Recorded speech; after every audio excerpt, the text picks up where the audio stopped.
ফল ফুলের যত্ন তোমরা কিভাবে নেবে সেটাই তোমাদের একটু দেখাবো এই ভিডিওর মাধ্যমে। বুঝতে পেরেছো বন্ধুরা? আর এটা যে শুধু ফল সেটাই না, শুধু ফুল সেটাও না, এই যে গাছটা দেখছো এই গাছটা নিশ্চয়ই সবাই চেনো। আর এটা যে নানা রকম কাজে লাগে সেটাও জানো। যেহেতু এখন শীতের মরশুম পড়ে গেছে, কেউ কি কখনো দেখেছো? দেখো, এটা হচ্ছে অ্যালোভেরা গাছ। অ্যালোভেরা জেল হয় এখান থেকে। আর এই যে অ্যালোভেরার ফুল, অ্যালোভেরার ফুল কে দেখেছো সেটা আমাকে জানিও। আর এই পুরো ছাদ জুড়ে এখন কাজ চলছে।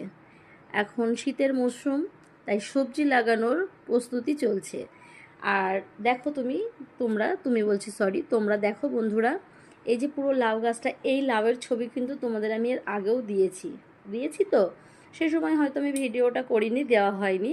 এই দেখাচ্ছি, দেখো এই লাউগুলো না এখন ছোট ছোট হয়ে গেছে। ওই জন্য লাউ গাছটা কিছুটা বাদ দিয়ে আর কিছুটা রাখা হয়েছে, যেগুলোতে ফল এখনও আছে। এই দেখো, এগুলোকে সব পরিষ্কার করে রাখা হচ্ছে, ছাদ নোংরা হয়ে যায়। এই দেখো, এই একটা বড় লাউ হয়েছে, এটাকে আজকে পেরে নিলাম। আর এই দেখো গো, বৃন্দাবনে তুলসী গাছ। আর সারা ছাদ জুড়ে কিন্তু অনেক গাছ লাগানো আছে। যারা বাগান প্রেমিক তারা তো বুঝবেই কত কষ্ট করতে হয়। এই যে এখানে দেখো গোলাপের ডালগুলো লাগানো ছিল, সব শুকিয়ে গেছে, কারণ এগুলোকে আবার নতুন করে সার মাটি দিতে হবে। এই যে কত সুন্দর সুন্দর দেখো, এই যে গাঁদা ফুল কয়দিন পরেই আমাদের লাগবে পুজো, কারণ যখন আমরা ইতু পুজো করি। আর এই যে অ্যালোভেরা গাছটা তো তোমরা দেখলেই, অ্যালোভেরা গাছটা কিন্তু ছোট্ট একটা লাগানো হয়েছিল জানো তো, কিন্তু এখন কত বড় হয়ে গেছে।